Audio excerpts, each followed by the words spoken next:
السلام علیکم پیارے قارئین، آج ہم اپنی کتاب محمد بن قاسم کا چھٹا باب مایا کی پریشانی شروع کرنے والے ہیں۔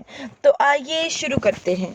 3 ہفتوں کے بعد ناہید ایک اجڑے ہوئے قلعے کے ایک کمرے میں بستر پر لیٹی تھی۔ برہمن آباد سے 20 کوس کے فاصلے پر ایک گھنے جنگل میں یہ قلعہ کسی زمانے میں گنگو اور اس کے ساتھیوں کی قیام گاہ تھی۔ چند دنوں سے گنگو اور اس کے ساتھی پھر ان پرانے کھنڈروں کو آباد کر چکے تھے۔ ناہید کے زخم اور بخار سے گنگو کو سخت تشویش ہو رہی تھی، اور یہی وجہ تھی کہ اس نے ناہید کے شفایاب ہونے تک ایسی جگہ کو اپنی قیام گاہ بنایا تھا جو گرد و پیش کے خطرات سے محفوظ تھی۔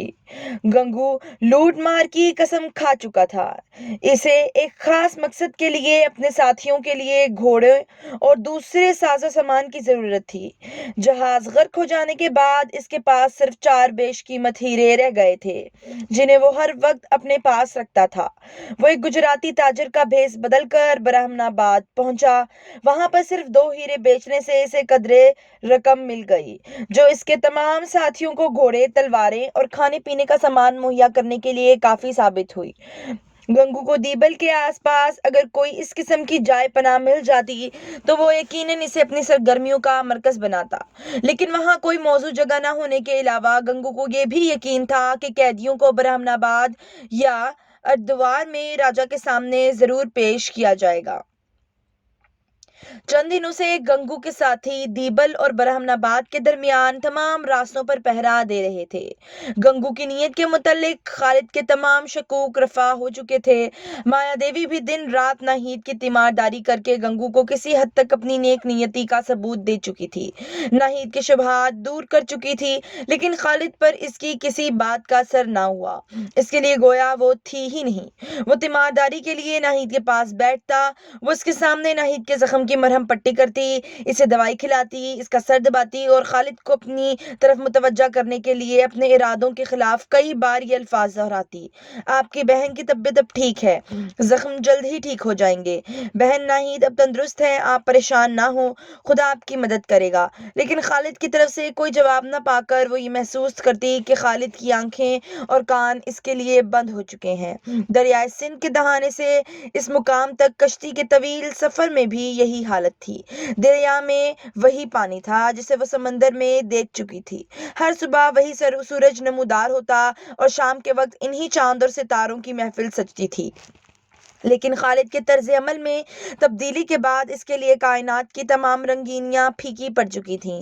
اگر خالد اس کی مسکراہٹ کا جواب مسکراہٹ سے دے سکتا، اگر وہ فقط ایک بار پوچھ لیتا کہ مایا تم کیسی ہو، اگر اس کے ہاتھ مایا کی آنکھوں سے بے بسی کے آنسو پونچھنے کے لیے معمولی سی آمادگی ظاہر کرتے، تو بھائی کی جدائی کے احساس کے باوجود وہ اس بات پر خوش ہوتی کہ قدرت نے دیبل سے ان کے راستے جدا نہیں کیے۔ وہ جہاز پر سفر کے دوران میں اکثر یہ سوچا کرتی تھی کہ کاش خالد کے ساتھ اس کا سفر ختم نہ ہو، کاش کوئی طوفان جہاز کا رخ بدل دے اور وہ خالد کے ساتھ کسی ایسے جزیرے میں پہنچ جائے جہاں صاف اور شفاف پانی کی ندیاں بہتی ہوں، آبشار محبت کے گیت گاتی ہوں، سدا بہار درخت لہلہاتے ہوں، گہری جھیل میں کنول کھلتے ہوں۔ دیبل کی بندرگاہ کی پہلی جھلک دیکھنے کے بعد تھوڑی دیر کے لیے اس کے سپنوں کی رنگین دنیا درہم برہم ہوئی، لیکن قدرت نے جب انہیں جہاز کی بجائے کشتی پر سوار کر دیا تو مایا دیوی پھر سپنوں کی ایک نئی دنیا آباد کرنے لگی۔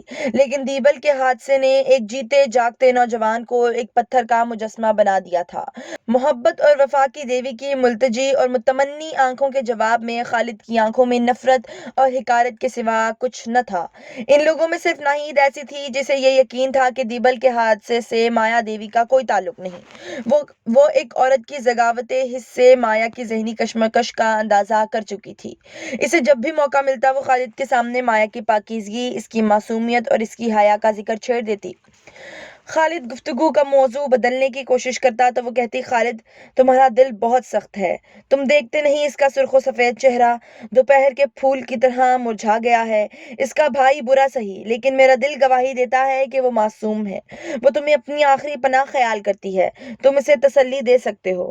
وہ اب یہاں تک کہہ چکی ہے کہ اس کا بھائی واقعی اس سازش میں شریک تھا، تو وہ اس کے پاس جانے سے مرنا بہتر سمجھتی ہے۔ اور وہ جواب دیتا، میں دوپہر کے وقت چراغ کی ضرورت محسوس نہیں کرتا، میں جو دیکھ چکا ہوں اس کے بعد اس لڑکی کے متعلق اپنے رائے بدلنا میرے بس کی بات نہیں۔ چند دن اس قلعے میں رہنے کے بعد ناہید چلنے پھرنے کے قابل ہو گئی، لیکن پیر کا زخم ابھی تک مندمل نہیں ہوا تھا۔ خالد کبھی کبھی سواروں کی کسی ٹولی کے ساتھ گشت کے لیے چلا جاتا۔ ایک شام مختلف اطراف سے سپاہیوں کی تمام ٹولیاں واپس آ گئیں، لیکن خالد اور اس کے 4 ساتھی واپس نہ آئے۔ ناہید نماز مغرب کے بعد اپنے بھائی کی خیریت کے لیے دعا کر رہی تھی۔ گنگو اپنے چند ساتھیوں کو خالد کی تلاش میں روانہ کر کے ایک اونچے درخت پر چڑھ کر اس کی راہ دیکھ رہا تھا۔ مایا قلعے سے باہر نکل کر گھنے درختوں میں سے ادھر ادھر جھانک رہی تھی۔ اچانک اسے دور سے گھوڑوں کی ٹاپ سنائی دی۔ اس کا دل دھڑکنے لگا اور وہ تیزی سے قدم اٹھاتی ہوئی آگے بڑھی۔ اس کا دامن ایک جھاڑی کے کانٹوں سے الجھ گیا۔ وہ کانٹوں کو الگ کر رہی تھی کہ جھاڑیوں کے عقب سے خالد اور دوسرے سوار نمودار ہوئے۔ خالد نے گھوڑا روکتے ہوئے پوچھا، میری بہن کیسی ہے؟ کانوں کے راستے یہ الفاظ مایا کے دل میں اتر گئے۔ وہ خالد کی طرف دیکھنے لگی۔ خاردار جھاڑی کی چند شاخیں جو اس نے بڑی مشکل سے اپنے دامن سے جدا کی تھیں، اس کے ہاتھ سے چھوٹ کر پھر اس کے دامن میں الجھ گئیں۔ خالد نے کہا، بتاؤ میری بہن ٹھیک ہے نا؟ مایا نے چونک کر جواب دیا، وہ بالکل ٹھیک ہے، آپ نے بہت دیر لگا دی۔ تم یہاں کیا کر رہی ہو؟ میں کچھ نہیں۔ یہ کہہ کر مایا پھر اپنے دامن کو کانٹوں سے چھڑانے لگی، لیکن اس کی نگاہیں خالد پر گڑی ہوئی تھیں۔ خالد گھوڑے سے اترا اور اس کے ساتھی دزدیدہ نگاہوں سے ایک دوسرے کی طرف دیکھتے اور مسکراتے ہوئے آگے نکل گئے۔ خالد شاخوں کو ایک ایک کر کے اس کے دامن سے الگ کرنے لگا۔ مایا کا تنفس تیز ہو رہا تھا، اس کی آنکھوں میں تشکر کے آنسو امڑنے لگے۔ اس نے اپنا کانپتا ہاتھ خالد کے ہاتھ پر رکھ دیا۔ خالد نے ایک شاخ اس کے دامن سے الگ کرتے ہوئے کہا، اسے پکڑو۔ اس نے جلدی سے شاخ کو پکڑنے کی کوشش کی، لیکن ایک تیز کانٹا اس کی انگلی میں پیوست ہو گیا اور شاخ اس کے ہاتھ سے چھوٹ کر پھر اس کے دامن میں الجھ گئی۔ مایا کانٹے کی تکلیف کے باوجود مسکرائی۔ تشکر کے آنسوؤں میں بھیگی ہوئی مسکراہٹ نے اس کا چہرہ شبنم آلود پھول سے کہیں زیادہ دل فریب بنا دیا تھا۔ خالد نے اس کی طرف دیکھا اور آنکھیں جھکاتے ہوئے کہا، لاؤ میں نکال دیتا ہوں۔